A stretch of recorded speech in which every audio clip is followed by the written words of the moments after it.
شەقامێکی سەرەکی هەڵەبجەیە گەڕەکی گوڵانە و زیاتر لە 2 مانگە هەڵکەندراوە و بەو شێوەیە بەجێڵراوە. دانیشتوانی گەڕەکەش گیانیان نەماوە و داوا دەکەن هیچ نەبێت بە شێوەیەکی کاتی شەقامەکە چاوڕەش بکرێت و ڕزگاریان بێت لە قوڕ و لیتەی زستان. طبعا من بۆ خۆم کە چم بۆ دەوام علاقە لە قاچەکەین بۆەوەی کە پێڵاوەکانمان با بڵێم قوڕاوی نەبێت خۆ ناکرێت تۆ لە مەکتەبێکا دەوام بکەیت و پێڵاوەکان و قوڕاوی بێت. ژیان و گوزەران نەماوە تاوەکو ناوی بنێن ژیان و گوزەران. ئەنی بەڕاستی لێ لەم خەڵکیم گەڕک و کۆڵغانە بەرەو هەر شوێنێکی شارە ڕووین بێگومان بەست بەسەرکردمان نەزان لە گەڕێکی گوڵان و ڕۆشتین.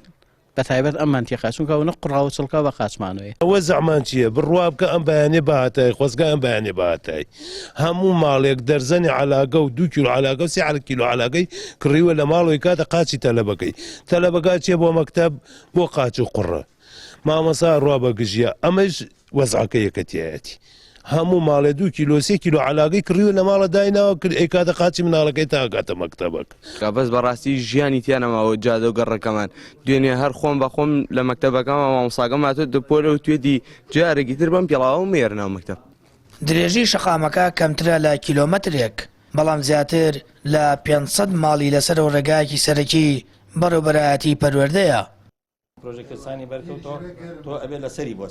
سەرۆکی شارەوانی دەڵێت بارانبارین ڕێگرە لە بەردەم تەواوکردنی پرۆژەکان و لەگەڵ ئەوەشدا حکوومەت پارە بۆ کۆمپانیەکان خەرج ناکات.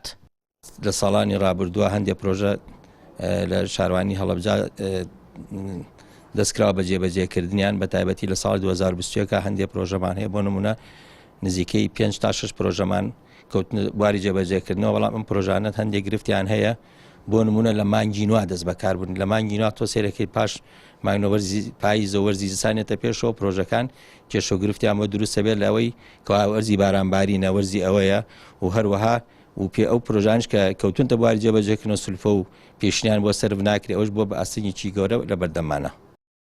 ئەو پرۆژەیە لەسەر بودجەی پەروەردەی پارێزگاکان جێبەجێ دەکرێت و بڕی 700 ملیۆن دیناری بۆ تەرخان کراوە.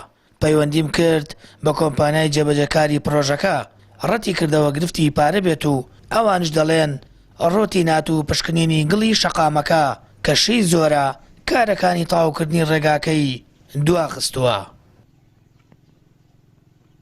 سامان فتاح کەناڵی ئاسمانی پەیام هەڵەبجە.